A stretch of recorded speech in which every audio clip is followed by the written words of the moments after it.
From Brunswick Northern Bowl in Glendale Heights, Illinois, the USA Network presents the Professional Bowlers Tour. And tonight, the $110,000 Brunswick Memorial World Open. And these are tonight's 5 finalists. In 5th place, finishing strong as the local favorite for the 2nd year in a row, John Forst. The 4th place finisher, a 13-year veteran of PBA battle, 39-year-old Gary Dickinson. Qualifying 3rd, making his first TV appearance since the first USA telecast this year, Steve Cook. In 2nd spot, rebounding very well from shoulder and back problems, Frank Ellenberg. And the man they'll be shooting at, this week's leader, bowling 1 game for $15,000 in his 4th USA appearance, Steve Fair. The Brunswick Memorial World Open on USA is brought to you in part by Chevrolet.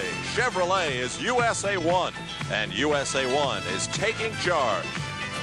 By Miller High Life, the best beer for the best time of the day. Welcome to Miller Time. By Mobile Detergent Gasoline, it treats dirt like dirt. And by Levi's Jeans, cords and shirts for quality and style that you can count on. Well, good evening, everybody, and welcome once again to the PBA on USA. I'm Al Troutwig, joined by Mike Durbin as usual. I'd like to thank Eddie Doucette for filling in for me while I had some other assignments to tend to for USA. And tonight we bring you the final 1982 stop for the professional bowlers, Mike, so it's obvious that they want to go out in winning fashion. Let's talk about the top 3 of the 5, though. Some interesting stories there. Steve Cook made his first appearance on our very first telecast. Since that time, he says he's battled the lack of enthusiasm. Tonight in our final show, though, he is back in the final 5. Well, I'm certain he's enthusiastic for this particular tournament, Alan. You know, if you believe in omens, last year, Steve Martin won the very first tournament of the year, and then he turned around and won the very last tournament of the year. Steve Cook won the very first tournament on USA, and this is the last tournament on USA, so maybe he's going to win here today also. In 2nd spot, a virtual medical miracle. Frank Ellenberg had a disc removed from his back 11 weeks ago, and now he is bowling in 2nd position. What a fantastic feat. Yes, I can remember that I called him right after his operation in Phoenix, and he said that they had removed the disc between the 6th and 7th vertebrae, that it was completely deteriorated, and he didn't know whether he's going to be able to bowl again or not. And here he is back, not only bowling, but bowling super in 2nd place in this tournament. Maybe he's discovered a secret, Mike, that other bowlers might want to consider, although I doubt it. Maybe it's going to help him, and he's going to be a consistent winner from now on. Well, we'll see. In top spot is Steve Fair, 4th time on USA. Steve's bowling great. Right now, I'd have to say Steve Fair is the hottest bowler on the PBA Tour. Since the end of the winter tour, when he really didn't bowl that well in the winter, he has been fantastic. He bowled well at the Masters. He's bowled well all summer long. He could have won Windsor. He did win Indianapolis just a few weeks ago, and he led this tournament by a great number of pins. He's made a lot of money since the end of the winter tour. If he wins today, he goes into the top 10 in the money winnings this year. He's the man to beat today. Bowlers from all over the world have competed here in Glendale Heights, Illinois, and the 5 best are ready to bowl. We'll return to the Brunswick Northern Bowl in Glendale Heights right after these messages, coast to coast on USA.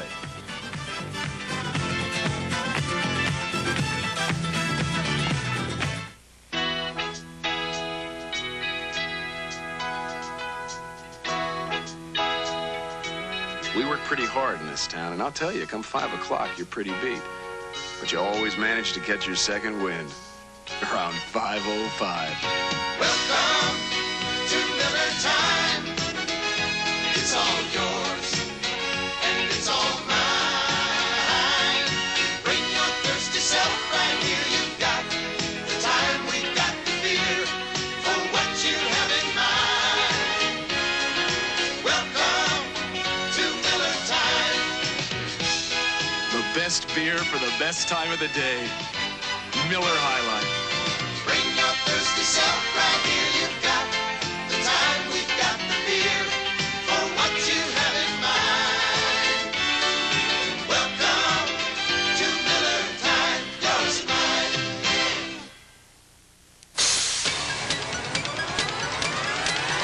Tough Chevy trucks are taking charge with the all-new S10 Blazer. Available with a revolutionary Instatrack 4-wheel drive system. Shift from freewheeling 2-wheel drive to 4-wheel drive high and back at any speed. Instatrack. Chevy's got it. Ford doesn't. Datsun doesn't. Toyota doesn't. Chevy S10 Blazer from America's truck sales leader. Tough Chevy trucks are taking charge. A perfect egg. Or is it?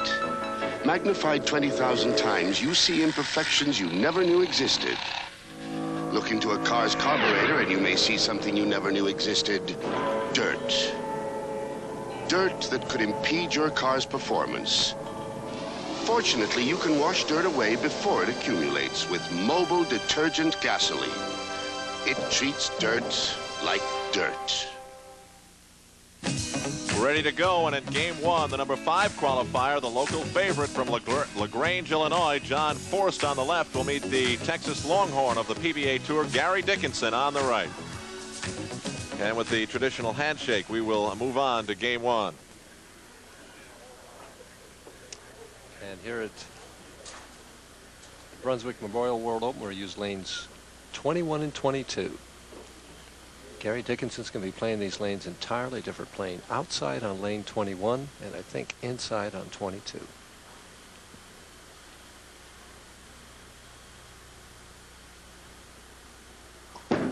About the 7th board. And he gets a 10-pin out of there. There were a lot of 10-pins that stood this week, Alan. So quiet you can hear a bowling ball drop. Here's another look at his approach. Very smooth 5-step player, very free arm swing. Good knee bend, good slide, good follow through. Can't do it much better than he did it there. Here's 21-year-old John Forst. Forst over about the 4th arrow. Comes in light, leaves the 7-pin. Pins flying all around the 7, but not one of them able to knock it down. John's average this week. He really showed me something last night in the position run. He needed to beat Charlie Tapp. Charlie Tapp bowled 249 at him, Allen, and came up short. John bowled 256 to qualify for today's TV finals. His average this week just short of 218. At the 7-pin, and has it. John knows how to bowl this center, that's for sure. His best finish ever on the PBA Tour was last year right here, 4th.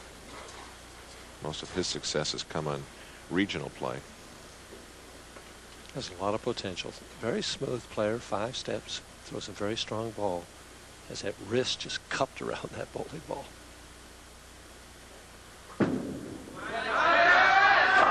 Left lane, I think, is a little tighter on this particular pair. Most of the left lanes in this particular center were hooking more, but this one, lane 21, seems to be a bit tighter than 22. 5-step, but watch the top of the swing. See that wrist around the ball? And snaps it through, left arm out there for balance. And just gave it a little bit too much room, left the 2-4-5. Tough spare.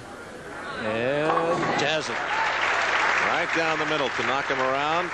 2 marks in frames 1 and 2 to start off for John Forst.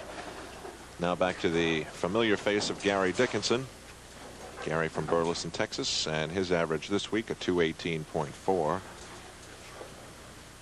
On the TV pair, his average 224. 3-finger grip, fingertip grip. Those are grips that are in the ball that he has his fingers in there. They help him lift the ball a little bit better. Way out on the lane. And gets the 10-pin out. 2 excellent shots by Gary Dickinson to open the match. Actually, he may have gotten away with something here. He may have hung in the thumb just a little bit as it went out there, but his accuracy right over the 3rd arrow. Watch the 6-pin, Allen. Goes to the wall and gets the 10. Gary, a winner here in 1976. Had great success here. 5th in 73, 5th in 71, 11th in 78, 18th in 72. Out around the 7th board on lane 21. Right there, and leaves a soft 10-pin. Ball just didn't quite finish in enough, and the 6-pin laid down in the channel, didn't get up to get the 10. He's had a little trouble with the 10-pin in each of his tosses so far. When it goes down, you don't have any trouble. Well, with that's it when true. It stands. That's true, too. It's the bottom line. That's right. Up by 12, Gary Dickinson.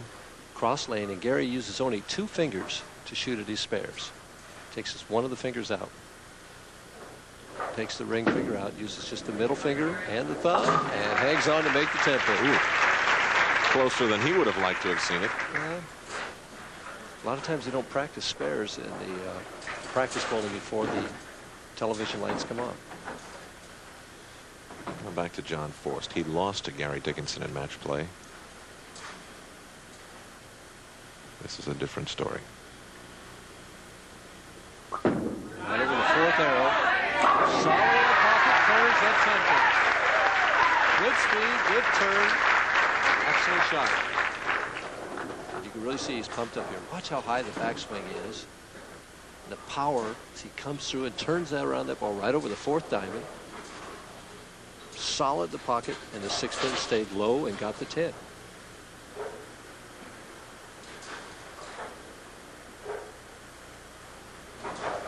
Chance to cut it to 10 pins. These folks will go crazy if he does it again. And he gets a blower. Comes in right and blows the 5 into the 7. It's a powerful ball. It's obvious that he has the folks behind him. Again, the power of John Forst. Good lift on those fingers. The ball will come in light. Let's watch it. Deflects, just gets the 5, goes in and gets the 7.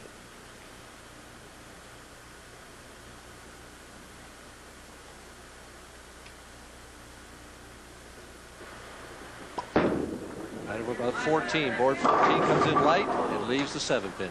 The difference between the two shots, John Forst's ball would finish for and got that light hit. Gary Dickinson's ball goes straighter. It didn't carry the light hit. We've got a tight battle now in this fourth frame. 1 pin difference.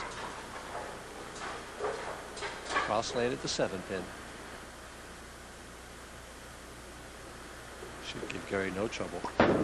Right straight at it, has it easily. 68 in the 3rd frame with a spare up.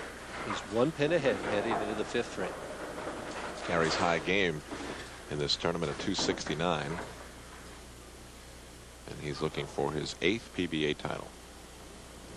Been a great player over there, very consistent. Always a gentleman. Has won the Steve Nagy Sportsmanship Award a couple of times. Just a class asset for the sport of bowling. Right over about board 7. And gets a 10 pin out this time. Well, board 7 proves to be the lucky board for Gary Dickinson. And strikes in the 5th frame and now maintains a 1 pin lead. And that's exactly what John Forst is thinking about, and all his fans at the Brunswick Northern Bowl. And we'll return to continue game 1 of the $110,000 tournament here after these messages on USA.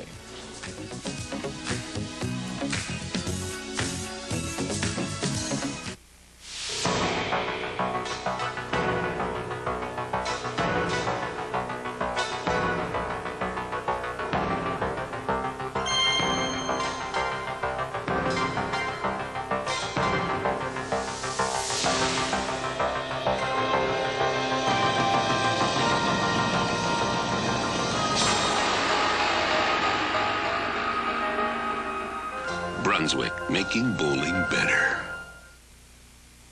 In the last known photograph of the Dalton gang, Bob and Grat Dalton are both wearing Levi's original blue jeans.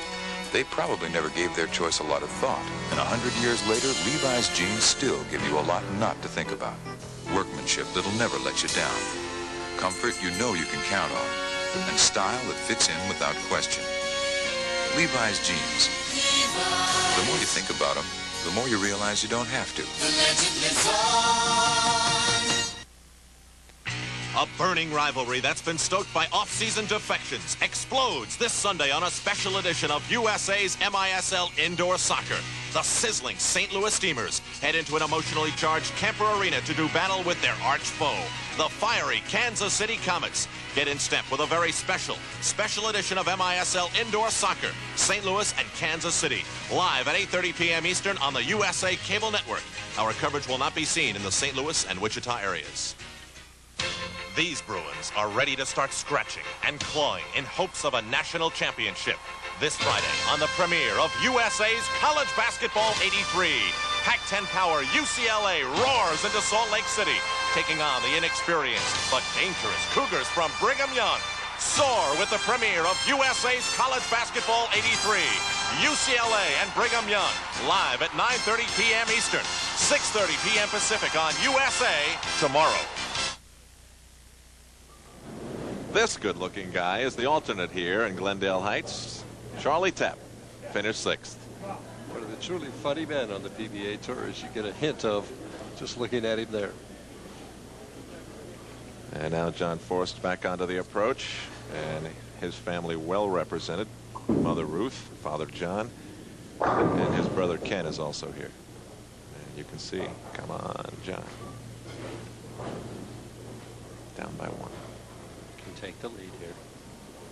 Little light, and carries it, comes in hard.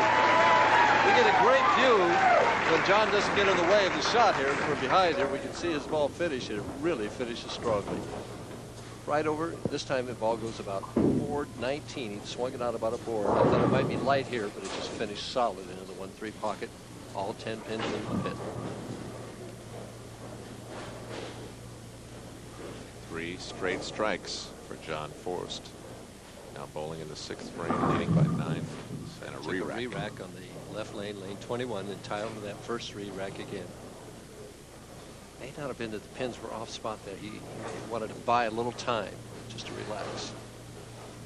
See how he cups that wrist around the ball? I don't know how bowlers throw the ball like that myself.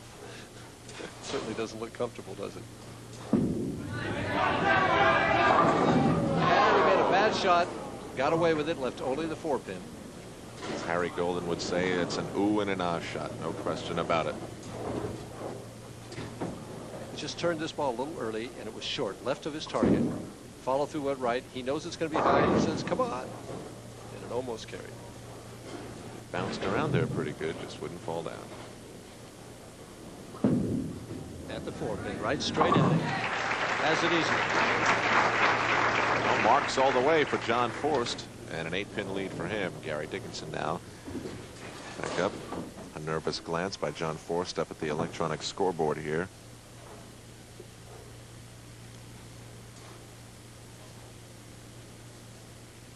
Gary's best finish of 82 in Austin, Texas. 5th. Right over the 3rd arrow. Comes in light, and he just didn't get out of that ball cleanly. The ball didn't finish. He left the 2-4-5. His thumb just didn't clear cleanly on that shot. Didn't get the lift on the ball that he wanted to.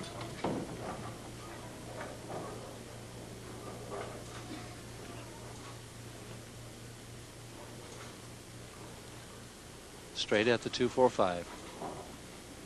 Not an easy spare. Has it. We get a great shot from behind here. I can tell as soon as the ball begins to arc whether he's going to have it or not. We're right behind that right lane of the TV pair, lanes 21 and 22. And now Gary Dickinson steps over to the left lane, still trailing by 8 pins. Gary has come so close in the Firestone Tournament of Champions. Oh, yes. Well, 2nd and 3rd in 80 and 81. He wants to win it so bad.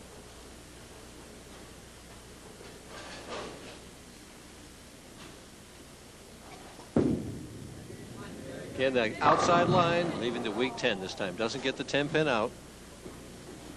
Gary falls another pin behind. He's with a spare here. He's 9 pins behind. Again, about board 7 here. Very smooth, long slide. And you'll see the ball just deflect in the 6th pin. Doesn't get out of the channel. Just slides off there. Leaves the weak 10.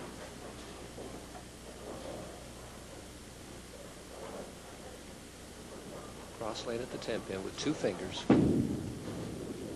Has it all the way. John Forst now in a very good position right now. Up in the match by 9 pins and seems to have the pocket wired on both lanes. John's high game this week, 279.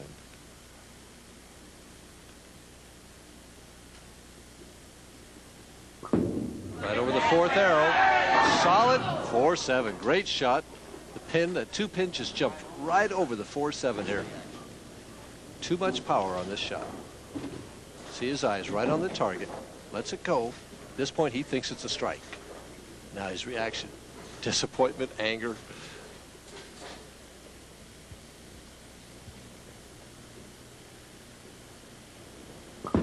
Straight at the 4-7. Has it. 7-pin match with 3 frames to go. Again, glancing up at that scoreboard. He sets himself up very well before every shot. Seems to have a lot of poise for such a young man. 7-pin lead, 21-year-old John Forst.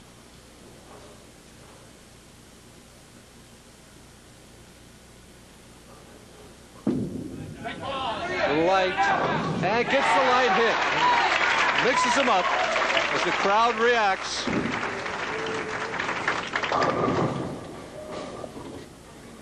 Again, the eye is on the target. Good slide. He's saying, hurry up, ball, come on. And great reaction there. And the fans love it. His stomach is upside down, I'm sure. Back to Gary Dickinson.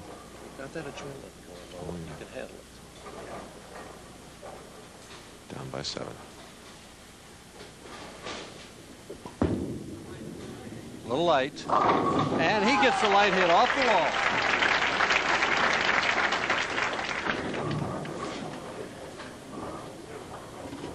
Right over about board 14 here.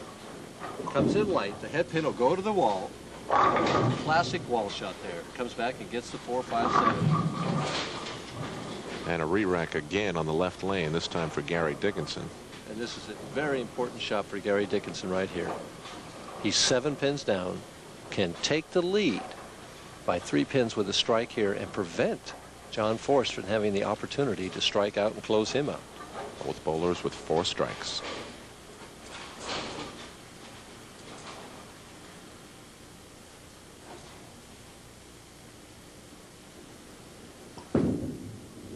It's up there a little tighter. Solid. Great shot. 2 10 pins on that lane.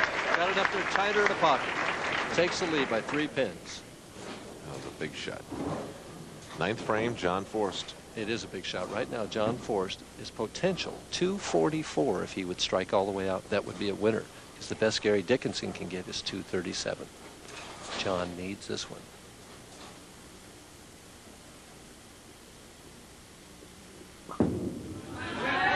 Light and gets the 10 pin out.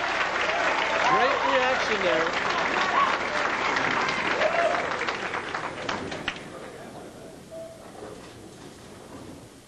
Again, the cupped wrist. At this point, he knows it's a little light. He doesn't know what's going to carry, but he does. He's just looking at the 10 pin on that shot.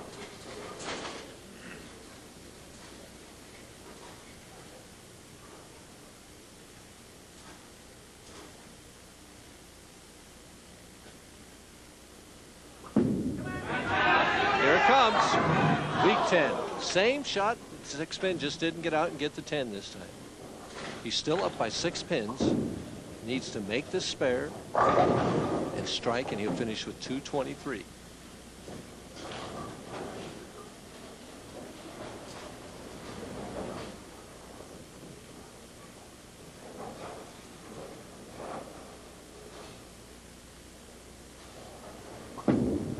Uh-oh.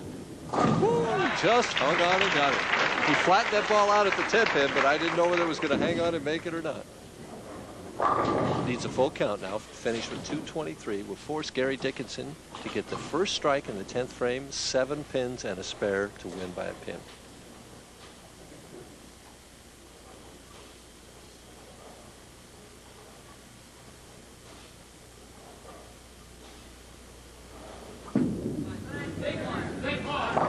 And he gets 8, finishing with 221s. Dickinson still needs the first one in the 10th. Then he would only need 5 in a spare. So basically, this is the shot right here for Gary Dickinson. The most important shot he's thrown all week right here.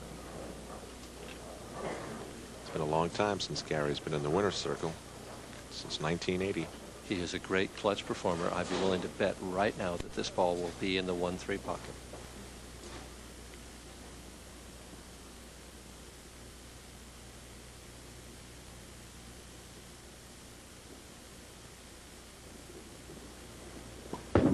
Over light, it's light, I lost my bet.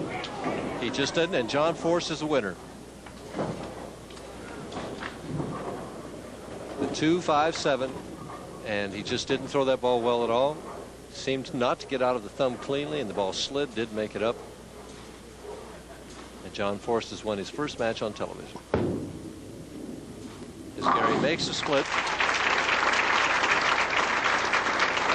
With a strike, he'll finish with 214, and he's disappointed. I know he is.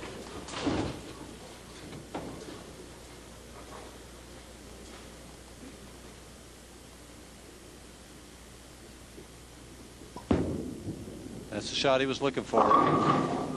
Chips the 4 out. Too late. 221 to 214. John Forrest has delighted the crowd, and he'll move on to game 2 in just a couple of minutes. But first, let me tell you about an award which has been decided. Chevrolet will award to Wayne Webb the use of an S10 truck for 1 year. Wayne fared the best overall in the 15 PBA tournaments that we carried here on the USA Network. Chevrolet S10. There's never been a truck like it before. Steve Cook will be up next, and he'll be facing John Forrest when we return on USA.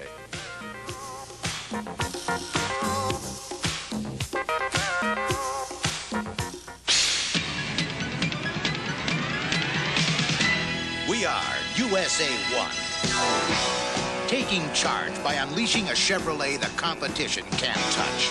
Camaro. Flat outselling every other 2+2 sports coupe on the road today. And now Camaro is led by a new standard 5-speed 5-liter Z28. The hot-selling Chevy Camaro. It still leaves everything but its shadow behind. USA 1 is taking charge. Want to know what's new and exciting on the cabaret circuit? Well, you don't have to travel or stand online for those exclusive but hard-to-get-to club performances. USA's Hot Spots puts you practically on stage with some of the hottest new bands on the music scene today. You'll get to preview some future stars and catch rare appearances by some well-known club circuit favorites. Your guest pass is waiting on Hot Spots on selected weekday evenings on the USA Cable Network. This December, there's a lot of holiday cheer as the USA Cable Network brings home a sports schedule filled with superstars and super teams. Jump into USA's Thursday night NBA, and you'll crash the boards with Lakers Magic and a Philadelphia Doctor. Then save some time for hockey excitement with the Scoring Stars on our exclusive national coverage of the NHL. If tennis is your racket, you can't fault USA as we feature top-ranked aces like John McEnroe and the resurging Bjorn Borg. USA lights the fuse for explosive action with Wednesday night MISL indoor soccer. And we'll keep hitting you with blistering bouts and knockout artists on USA's Friday night boxing. Then catch the spirit with our nation's finest on USA's college basketball. And USA is the place for more sports that are right up your alley. Plus, you'll experience the agony and the ecstasy of the Honolulu Marathon. Be a part of an exciting sports lineup during the Season of Joy, exclusively on the USA Cable Network. John Forrest is going to try to give his supporters a little bit more to cheer about. Now he moves on to Game 2 following his 7-pin win over Gary Dickinson. His opponent, the 1981 Firestone Tournament of Champions winner, Steve Cook from Roseville, California.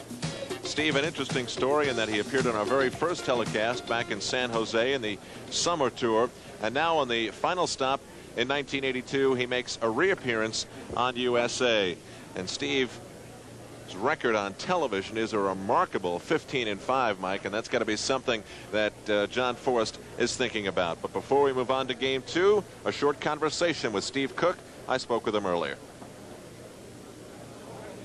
The very first time the PBA was on USA, this was the face in the winner's circle. Steve Cook out of California, back again in the TV finals in the final PBA Tour stop on USA for the year. Steve, what's happening to you between then and now?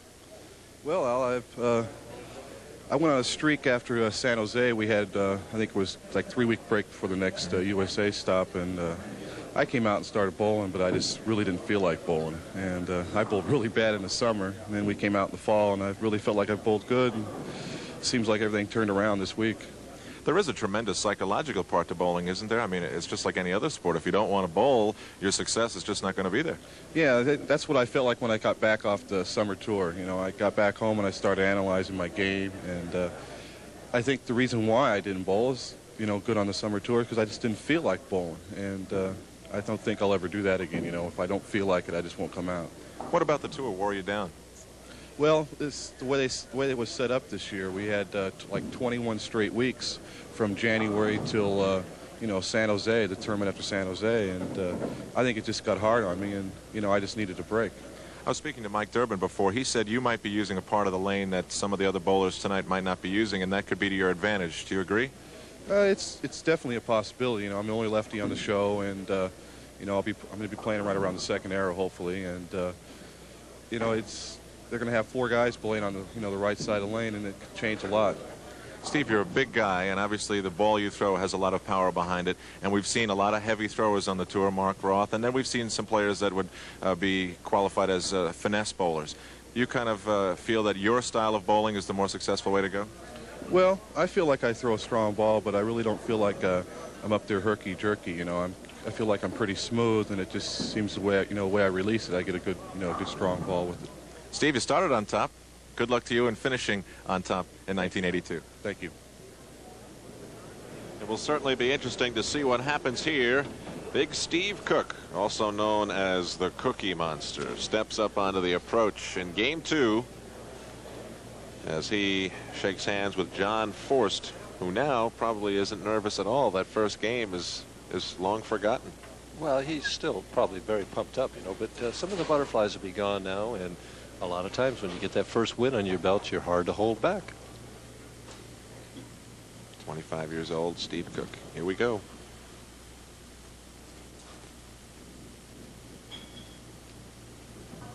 Somebody dropped a bottle just as he was in the middle of his approach, but it didn't bother him at all. He kind of looks back there. He heard it. We were talking, Mike, earlier about Steve Cook. He was going down the approach once, and someone screamed out, and he stopped the ball just as he was about to release it and brought it back. See that cupped wrist with him, too. We have 2 players here that have a tremendous cupped wrist, long slide, tremendous lift that he has. Right arm out for balance. Here's John Forst. Right there. Gets that 10-pin out of there. I can throw one, too. In this game, though, you have to throw more than one, Alan. The name of the game on the PBA Tour is stringing strikes.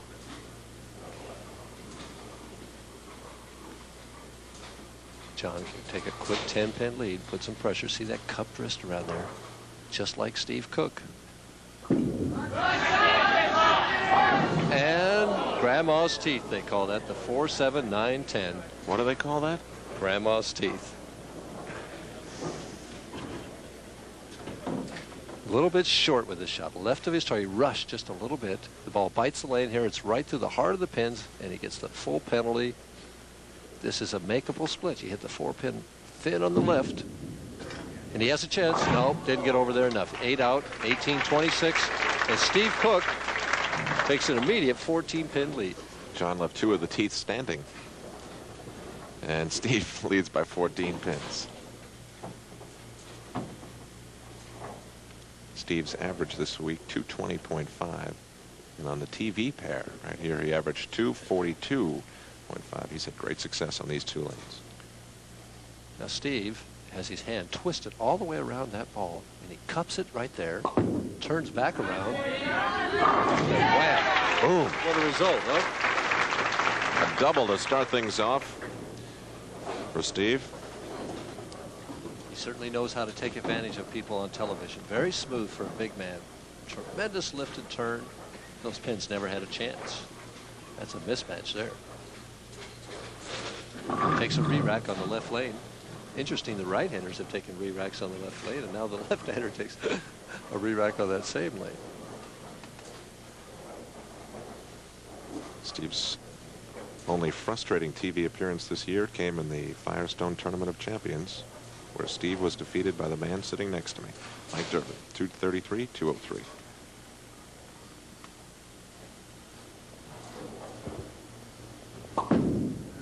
This lane gives him a little more trouble, but not this time, boy.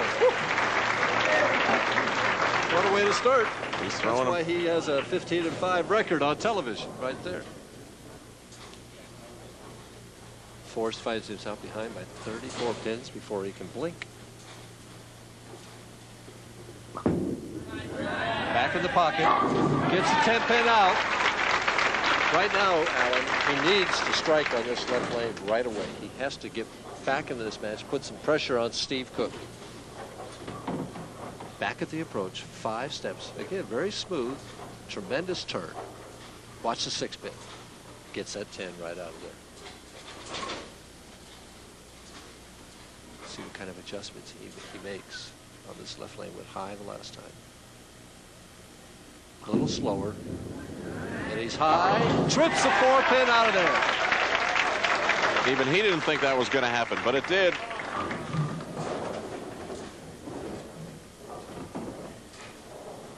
From behind. Much better approach that time, but the ball still bit right there, and the 2-pin goes to the wall, comes back and gets that 4. That's when you get the breaks going for you. Well, John has struck 3 out of the first 4 frames, and he still trails by 24 pins. That open frame really hurt.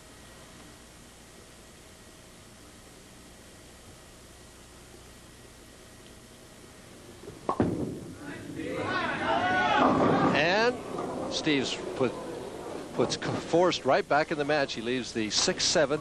I thought he was just a little too direct on that shot. His target's right around the 2nd arrow here.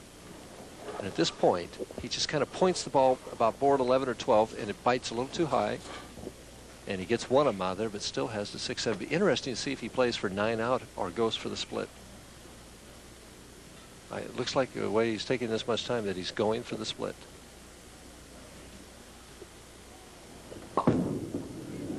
And he made it. What a great shot. Tremendous shot.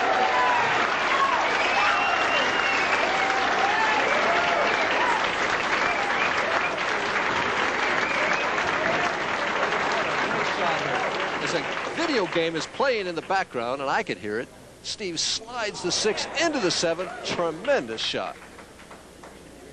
How do you follow that? I don't know. I think it was Pac-Man playing back there. You should know. You're an addict. No, that was Donkey Kong. Is that what it was?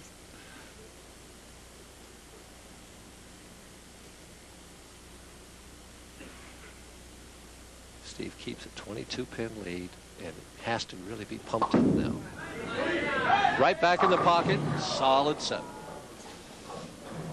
There were a lot of those this week also. This one's slightly easier than the one he just made. They're never, it's amazing though. So many, I've done that. I'll make a split like that and come back and miss a single pin spare sometimes. It's, you just never know in this game. It definitely is easier, but that doesn't mean he'll make it.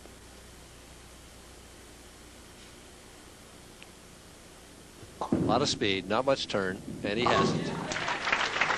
Steve's up by 21 pins. And we're at the midway point of this Game 2 of the 1982 $110,000 Brunswick Memorial World Open, and we will continue on the USA Cable Network after these messages.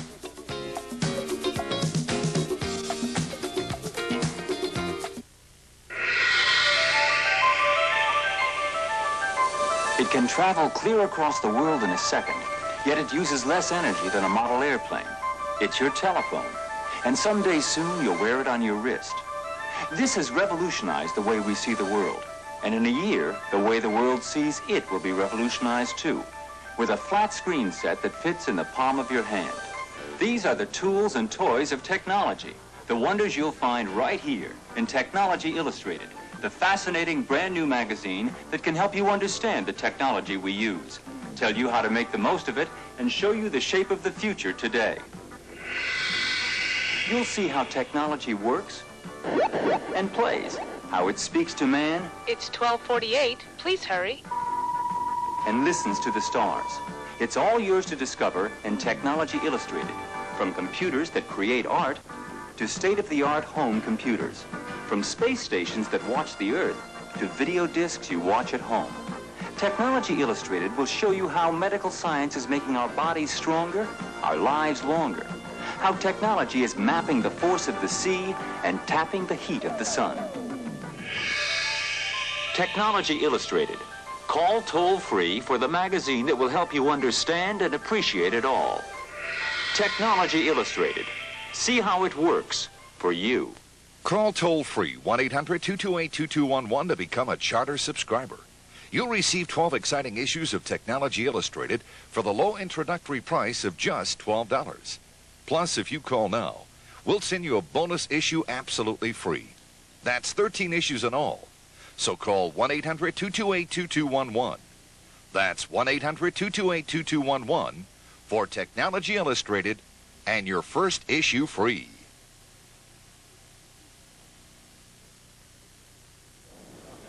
John Forrest is now getting set to bowl in the 5th frame, down by 21 pins, as his parents, Ruth and John Forrest, look on, a little nervous, obviously. I'm sure John felt that there was no way Steve Cook was going to convert that split. He was probably thinking, hey, we're even up now. And then all of a sudden, Steve makes an unbelievable shot, and he's still trailing by 20 plus. Got it to 11.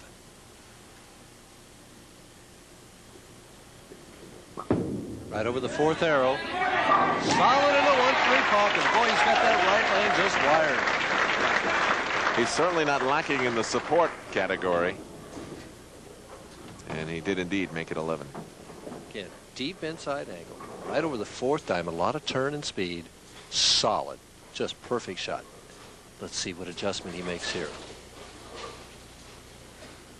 Left lane is slightly tighter than the right, but he's gone high the last 2 times.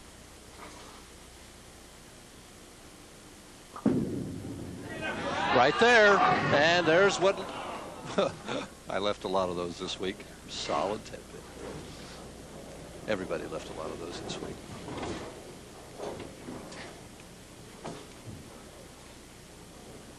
It's back in the match, though. Just down by 12 pins in the 6th frame. Seems to have the pocket figured out on both lanes again now. Straightens the shot out at the 10 pin and has it. And the lead is now 12. Back to Steve Cook. He's got to be feeling a little cocky right now. That was an amazing shot.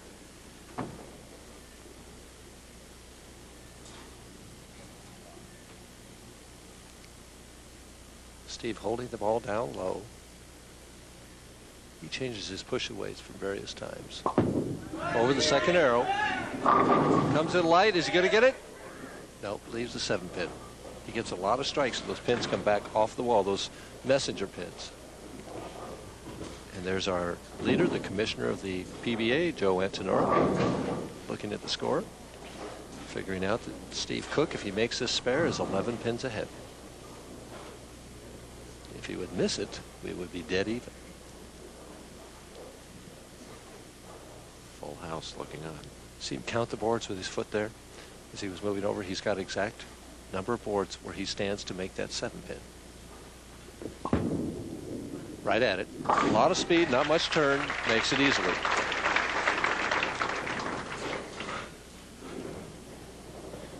And his lead now 11 pins. Steve, a winner of the Kessler Open in San Jose that we spoke of, and also in my neck of the woods, the Long Island Open. He was the winner of that this year as well.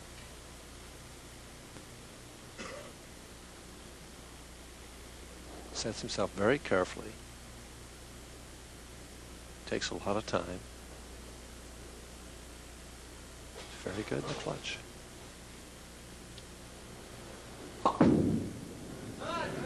Wow, just a tremendous shot there. Right over that 2nd arrow. Ball just waltzed into the pocket. A lot of power behind his shot. Interesting. I was watching Steve in practice, and he didn't seem to be striking at all, but he wasn't playing that angle when I was watching him. Well, he's got 4 strikes through 7. But right over the 4th arrow again. A little light. And gets a can opener. Big shot coming up for John Forrest now. Big shot coming up in this next frame. Again, right over the middle arrow, the deep inside angle. The ball will not quite finish as much and just opens the can. It deflected and still struck. Can cut the lead to 1 pin with a strike here. Very important shot. He's right there. He's right there. Great shot by Forrest. Oh, he's come back very strong. 6th strike through 8 frames. See how relaxed his face looks now? He knows it's there. Not even much running out, but the teeth still gritch. Steve Cook working on a strike. His lead is reduced to 1 pin. Can increase it back up to 11. The best way to answer an opponent's double is with one of your own.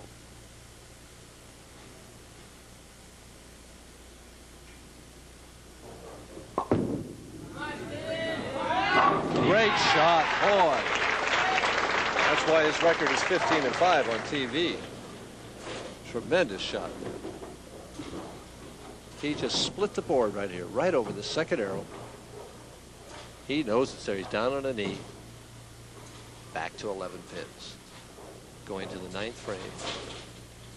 Cook is going at a 2:26 pace right now. He's up by 11 pins. On this particular shot, it looks as though Steve's head is going to hit the ceiling, but it is not quite that tall.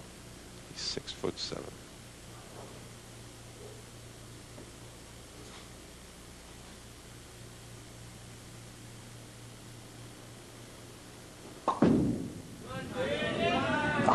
And trips the 6 pin out. Great reaction. Cuts it, brings that lead back up to 21 pins and really puts the pressure on John Forrest. 3 strikes in a row. Interesting. I'm looking at this rack on page 22 right now, and if I were bowling, I would re-rack it because it seems to me that the 3 pin is in, and if John hits solid, he might leave a solid 10 pin. He must have this strike. Well, if you get this right. Here it comes. And he gets the 10 pin out. Shows you what I know.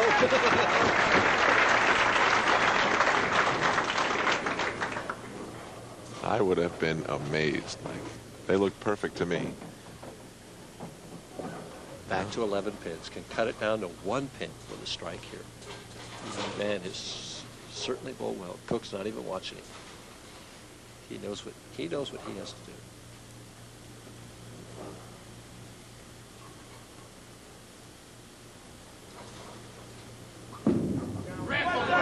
Tie, and he leaves a 3-9-10. He just turned the ball a little early, didn't get it out to his target.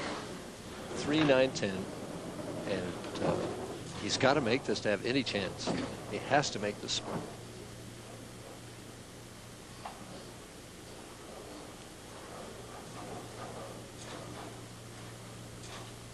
Difficult split. You have to hit the 3 pin on the right and deflect. We can get enough for the 9 pin. And he's got it. Great shot. We have seen 2 super conversions in this game.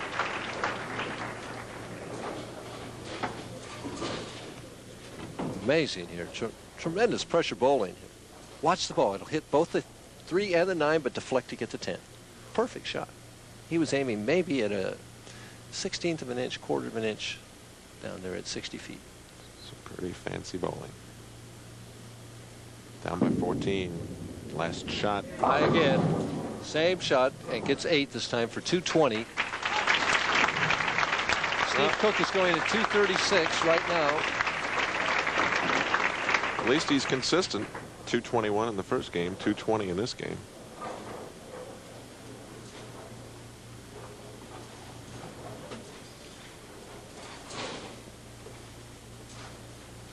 I think the way we figured out is Steve gets, even if he would split in the 10th frame, if he got 8 and 9 out, he'd still be a winner.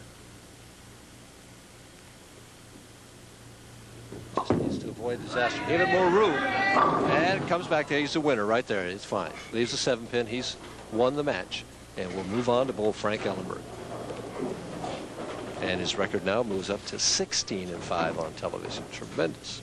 Mike, put that in perspective a little bit. Just how difficult is it to be that successful on television when you've got the 5 best that week going up against you? Well, you not only have to bowl well, but you have to have the breaks going for you, and that your opponents don't bowl some super games at you.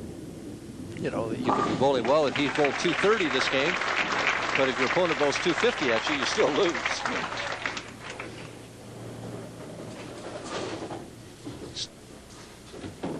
Key shot in that match, though, was back in the 4th frame, but he converted that 6-7. Forrest has nothing to be ashamed of. He bowled well. A couple of 220 games, and he certainly could have won this match. Solid 6 pin. 234 for Steve Cook, and when John Forrest goes to sleep tonight, he will undoubtedly be dreaming of the open frame he left in the second. 234, Steve Cook, 220 for John Forrest, and Steve Cook will move on to Game 3 in our coverage of the Brunswick Memorial World Open. We'll continue on USA in a minute.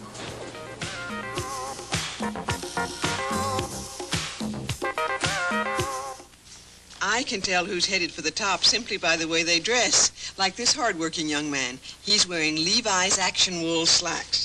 Very neat, very comfortable, beautifully tailored, yet completely washable.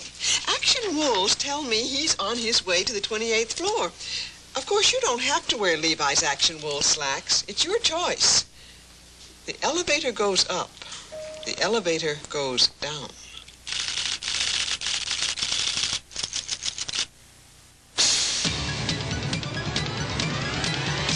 Tough Chevy trucks are taking charge.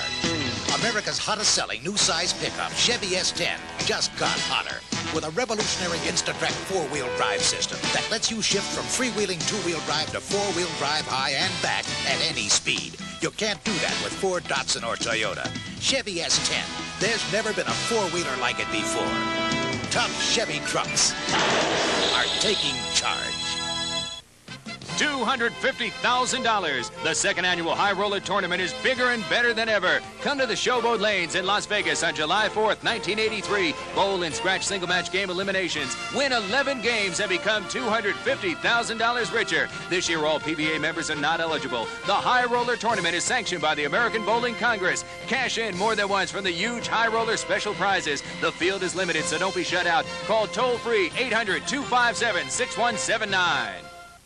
It's fire and ice when two red-hot clubs do battle. This Tuesday on USA's exclusive national coverage of the NHL, the champion New York Islanders, who possess a fleet of explosive net fillers, skate into a matchup with the hard-hitting St. Louis Blues. They've shored up the back line and now boast a solid defense. Check into the USA Cable Network Special Edition NHL, live at 9 p.m. Eastern. Our coverage will not be seen in the New York and St. Louis areas. We're back on USA. We're going to take a brief pause from the bowling and take a look at some of the names and numbers making news right now in the PBA. First, Mike Durbin, why don't we look at the bowlers 6 through 24 who did not make the TV finals. Finishing in 6th place, just missing, was Charlie Tapp. In 7th place, bowling well again this week, Mark Baker. Mike Steinbach from nearby Alsop finished 8th. Ted Hannes, who went over $92,000 this week without a win, finished 9th. Doug Laird finished 10th. Warren Nelson was 11th. Dave Houston went over the $100,000 mark for this year, and he finished 12th. Alvin Liu was in 13th. Wayne Webb, bowling great this fall, finished 14th. Jimmy Pritz was in 15th. The great Mark Roth finished 16th. Rowdy Morrow finished 17th. From nearby Chicago, Derek Banks finished 18th. Paul Gibson was 19th. Roy Buckley was in 20th place. Kyle Shedd on our show last week finished 21st. Jeff Mattingly was in 22nd. Gary Timberlake 23rd. And Scott Gray held up all the rest in 24th. And what a year for Dave Husted. He became the 6th player in PBA history to surpass the $100,000 mark in a single season, and he just did make it. He finished 12th, and that got him $2,300, and his earnings now stand at $102,365. And he also fired the only perfect game this week in the 3rd round. Well, Mike Durbin is ready to give you another bowling tip on USA. Mike? Today I thought I'd like to talk about weights in a bowling ball. What do different weights such as side weight, finger weight, or top weight do to a bowling ball as it's traveling down the lane? Well, to understand this, we need to understand a little bit about the historical aspect of bowling balls and what they do as they travel down the lane. Years ago, when ball drillers used to drill into a blank ball such as this, they would drill right in here and they would take weight out of the top of the bowling ball. This made the bottom of the bowling ball heavier and the ball had bottom weight. Well, the manufacturers soon discovered this, and to offset it or compensate, they put a weight block in the shape or form of a pancake underneath the label of every bowling ball. This weight block offset the weight that was taken out from drilling the holes for the fingers and the thumb.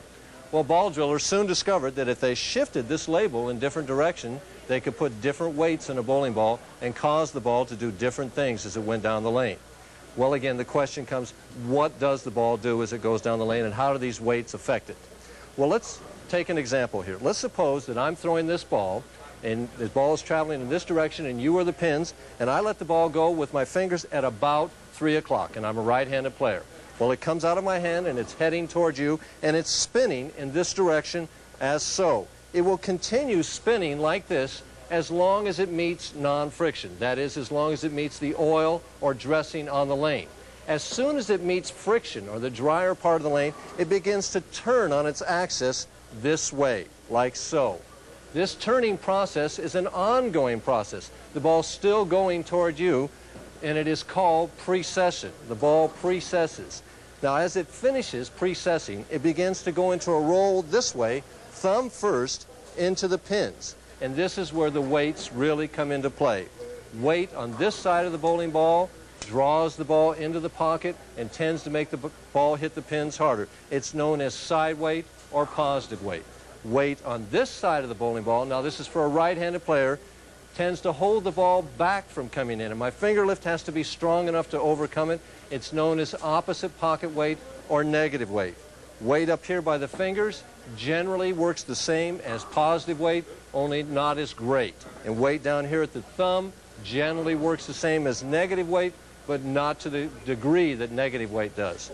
Weight on the top of the bowling ball, depending on the angle of your track, generally is a positive factor. Now, the ABC, which is the governing body of bowling, puts certain limitations on us as to what these weights can be. They decided that we can only have 3 ounces from top to bottom, 1 ounce from the fingers to the thumb, and 1 ounce from side to side. Well, how do I take all of this theory and put it into practice? Let me give you a couple of examples. Let's suppose I'm bowling on a lane at home that's very, very dry. Well, what I want to try and do on this is what we call in the tour loading the bowling ball up. I want to put a lot of top weight in the bowling ball, maybe 2.5, 2 3/4 ounces. I want to put a lot of side weight in the bowling ball, maybe 3/4 or 7/8, and maybe 3/4 or 7/8 of an ounce on the fingers. What this will do is make the ball go longer down the lane. It will delay that precession, and the ball will finish later, hopefully, into the pins. Now let's suppose I have an opposite problem. The lane is very, very slick, and I have trouble getting the ball into a roll. What I do in this situation is I try and limit my top weight. I put weight on the opposite side of the ball, negative weight. What this does is make the precession go quicker, and the ball gets into a roll sooner, and it hits the pins rolling. My finger lift has to be strong enough to overcome it, but at least it's not sliding when it goes into the pins. Well, hopefully this little discussion about weights will help you to adjust to some of the conditions you have at home better and make your scores go up.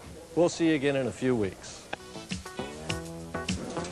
And we'll get rolling with more bowling on USA after these messages coast to coast.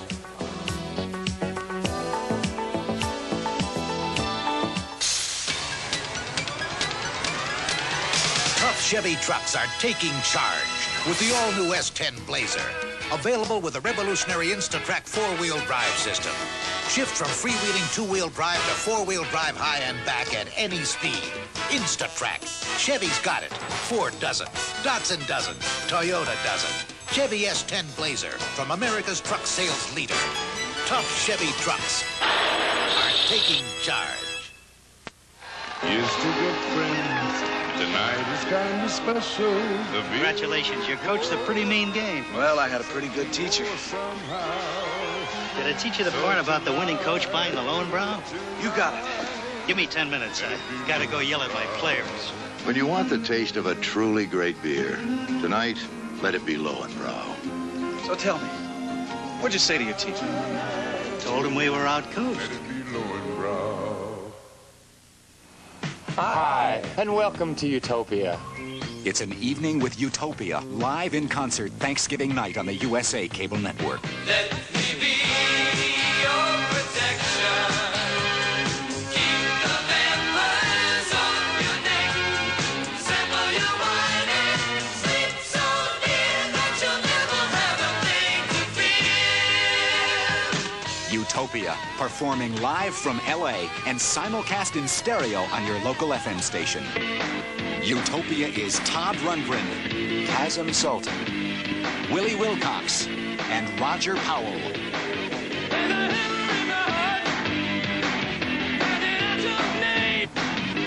Catch us live Thanksgiving night on the USA Cable Network. 11 p.m. Eastern, 8 p.m. Pacific. Check your local record store for the FM station in your area that will simulcast this program. The winner of Game 3 will move on to the final. And in this third game, Too Tall Ellenberg will take on Cookie Monster Cook. And it's going to be a tall matchup, to say the least, because what it adds up to is 13 feet of bowler on the approaches here at the Brunswick Memorial World Open. Frank Ellenberg, 6'5", 215 pounds, but a very interesting story, and he explained it to me earlier today. Frank Ellenberg makes his very first appearance on the USA Cable Network tonight, and he has a lot of smiles across his face. Frank, it's got to be very exciting considering what a year it's been for you with the operation and things like that to wind up on the final tour stop in second place. Well, definitely, Alan. I never anticipated even being here. I wanted to come out and bowl a couple in the fall and try to get myself going again, and it's a shock. Believe me, it's really a shock, and I'm very elated about it. I really am. Amazing that 11 weeks ago what started out as a pain in the neck to you became more of a pain in the neck when you had an operation. Explain the surgery and what they did. Well, about 4 months ago I had an extreme pain in my neck, and it never went away. It just progressively got worse and worse. So I went to a doctor in Phoenix, and he ordered some tests on me, and they found that I had a ruptured disc in my neck between my 5th and 6th cervical vertebrae. So I saw a neurosurgeon about a month later. He decided that there was no way they could get it out besides just operating on it. I would not, the pain would not go away otherwise. So he decided to take it out, and I feel like I'm almost as good as new right now. It's got to be very encouraging. You've made a consistent climb up the ladder. A few weeks ago you bowled what you said was the worst tournament ever for you. Then last week you were in the top 24, I believe, and now here you are in the top 2. Now that's got to be very encouraging. Definitely. I came out in Detroit 2 weeks ago, and it was my worst tournament in 4 years, and it really put me in a downer. So I practiced very, very hard the next week, and I'd won in Syracuse last year, and I says if I can make it anywhere, I can make it in Syracuse, and I made the finals, and it was a big boost to my morale. And I came in this week. I made the finals here last year, and just everything turned around for me this week. I don't know. Everything seemed to have gone my way the whole week. Well, that's great. First time on USA, tell the viewers what type of bowler you are. Are we going to see some crazy antics from you out there, or are you going to be solemn and quiet? I'm pretty solemn and quiet. I get towards the end, if I have a good chance to win, I get a little pumped up. My adrenaline starts flowing, and I could get a little excited and put on a little show possibly. I did want to take a moment to make mention of someone who is leaving the PBA to become a PBA bowler, and someone who has given us so much help on our telecasts this year. Lyle Zykes is going to give it a shot on the PBA Tour. I can't wait to see him in the TV finals. And taking his place will be Dennis Buden, and we wish Dennis good luck in his new role with the PBA, and certainly hope that he is half as helpful as Lyle Zykes was. And Frank has changed his mind at the last minute and is going to use the same ball on both lanes here. And there's a guy walking down the lane going behind the photographer's curtain that Frank saw, backed off the approach. Frank's 29 from Mesa, Arizona.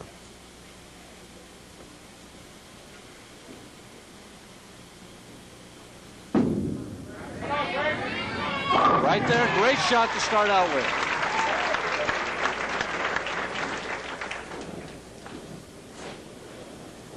Very smooth 5-step player, holds the ball waist high, pushes out, free swing from the shoulder, good knee bend, follow through straight up, trying to throw it as slow as he can. The lanes are tight for him today.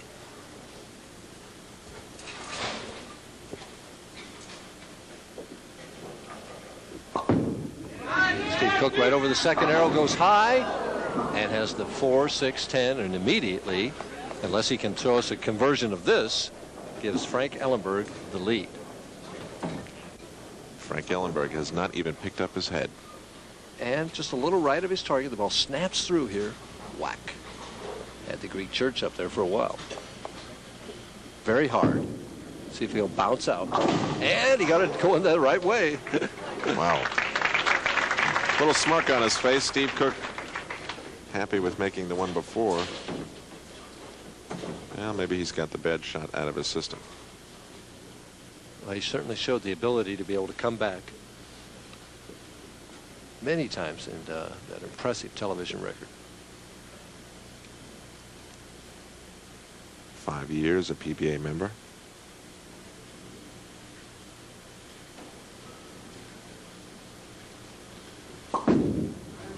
On the left lane, a little tighter, solid in the 1-2 pocket.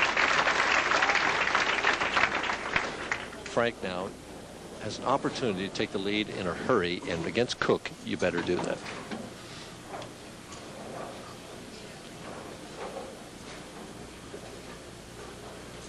Frank's average this week, 221. And on the TV pair, 220. Eyes right on the target, wrist straight, as opposed to some of the others with the real cupped wrist. He's a shot maker. Comes in there, perfect shot, great way to open up. He's very much in control as he moves down the approach. And has a double in the opening 2 frames. Stylist here. Good knee bend. Right over the 4th arrow. The ball finished solid in the 1-3 pocket. 8-pin. A little reluctant to go down there. But as you pointed out to me earlier, it did go down. Yes, it did. Now, a lot of times what happens, Alan, is you get really worked up to get that double. It's hard to settle yourself down to make a good shot for the turkey. At least that's what happens to me.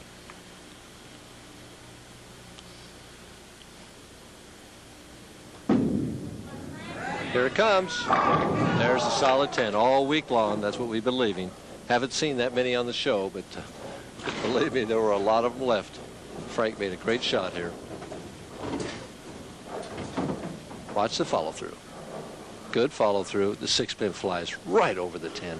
Never even got close to it. After a while, you just want to take a gun out and shoot it down. Yeah, that's one thing I want to do to it. Flattens it out, straight at the 10-pin, has it. Bang. Big shot for Cook here. He's 20 pins down.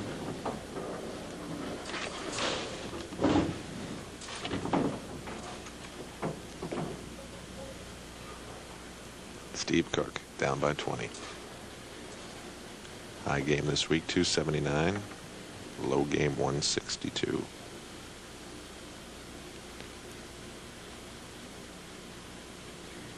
Let's see how Steve twists his hand all the way around that ball. That ball looks so small in his hand. He moved in a little bit. And what an adjustment. He made an adjustment from that first frame when he left the 4-6. And you can't make it any better than that.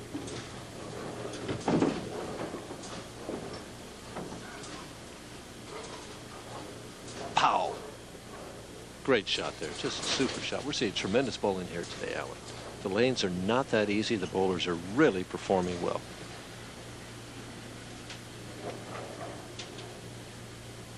I have 2 players here that take a lot of time, and one waiting in the wings that takes even more time.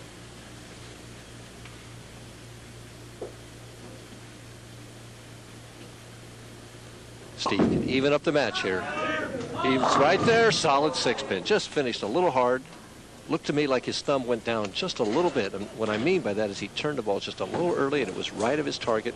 And it could have struck, left the 6-pin.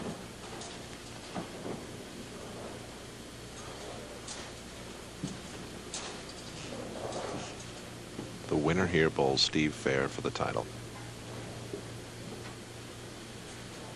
And they both won it badly. Cross lane at the 6-pin, has the spare.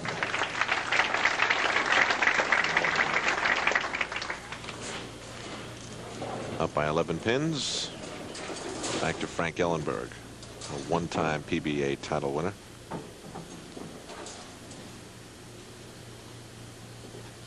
His career earnings, $172,596.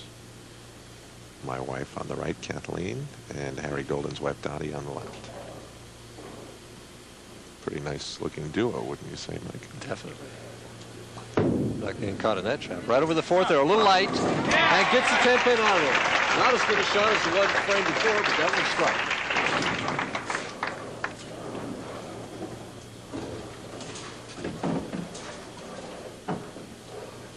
Very smooth approach from Frank Ellenberg. Trying to throw the ball slowly.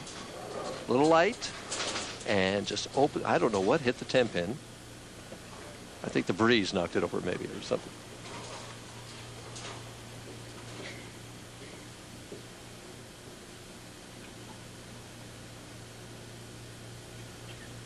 Frank's up by 11, can increase it to 21.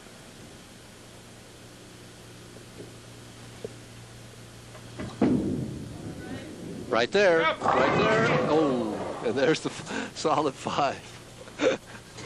Frank looks at his head and says, what happened to the fingers?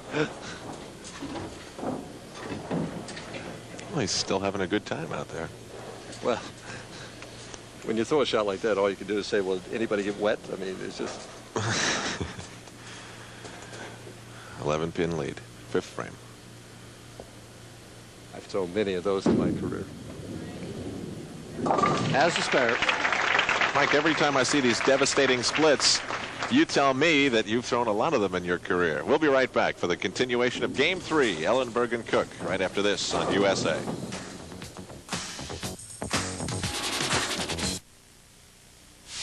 Whether you've just turned 10 or just turned pro, there's a Brunswick ball built for you.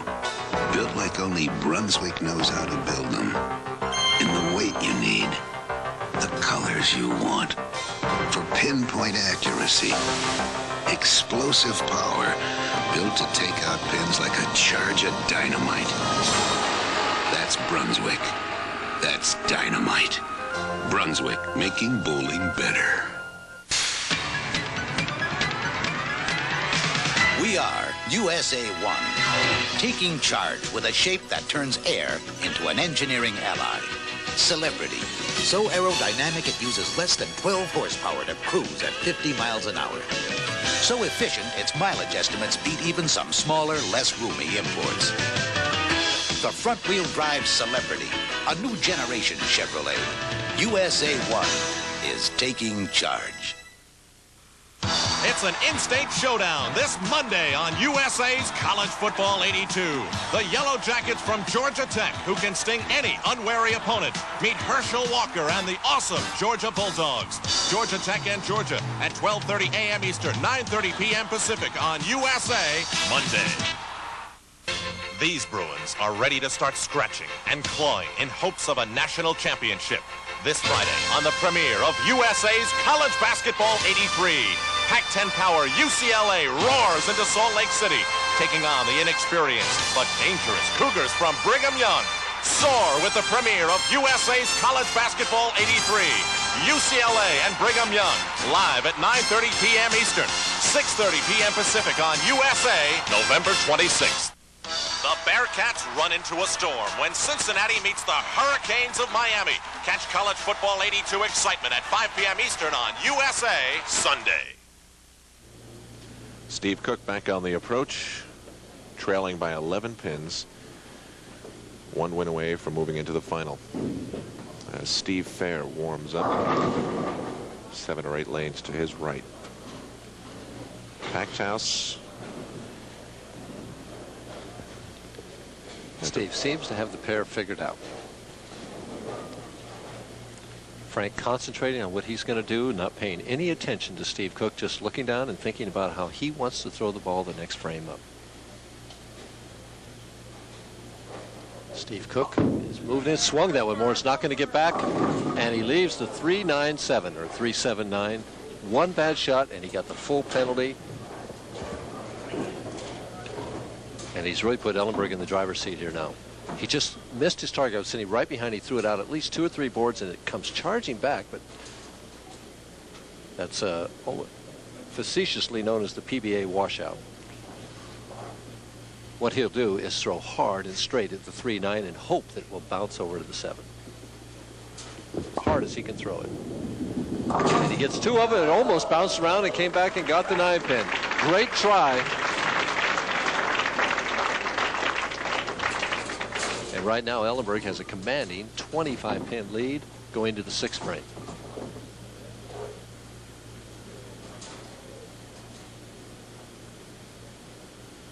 Steve Cook still had a big smile after that shot. It's almost as if, Mike, you expect him to make it. And meanwhile, Frank Ellenberg has one target on his eyes, the floor. Right. Well, it's a concentration point. You get into this situation. I know when I bowled Cook at Firestone, I didn't want to look at that big ball. I didn't want to be intimidated by it. Solid 7. Great shot. know, you just, in this situation, you only have one game in order to do your best in. And you can't pay any attention to what your opponent's doing. You've got to think about your own game. If you're thinking about that big ball he throws or thinking about what a good line he has to the pocket, it detracts from your ability to make your shots. Yeah. What do you think, Mike? Is the cookie beginning to crumble here a little bit? It's still too early to say. He's 25 pins down. That can turn around in a big, big hurry. Right now, what Frank Ellenberg needs to do is he's 25 pins up, and he has him on the ropes. He's got to apply the knockout punch. Start striking on his own and not give him any room to breathe. Steve Cook gives the Rosenbag a good workout. And now back to Frank Ellenberg. Finished 15th last week on the Syracuse stop on the PBA Tour. Sets himself very, very carefully. He's a very meticulous player. Thinking about what he wants to do and how he wants to throw the ball. Slow. Right over the fourth arrow. He hit his target. It's hooking a little early, going high. He put Cook right back in the match. The 3-6-7. That slow speed is hard when you're not a normal slow thrower. It's hard to do consistently, to ease up on that speed. And here, he just eased up too much, and the ball bit the lane too quickly. And he broke nothing down. This split is makeable. He hit the 3-pin on the right, slide it over into the 7, the ball will hit the 6.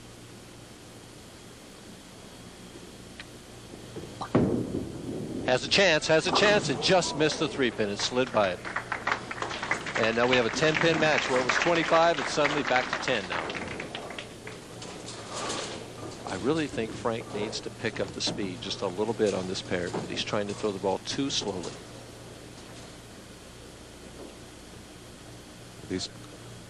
These two, when they met in match play, were certainly less than spectacular. Steve Cook had a 197 and Frank Ellenberg had a 193. Cook not watching his opponent either. Both players just trying to concentrate on their own game.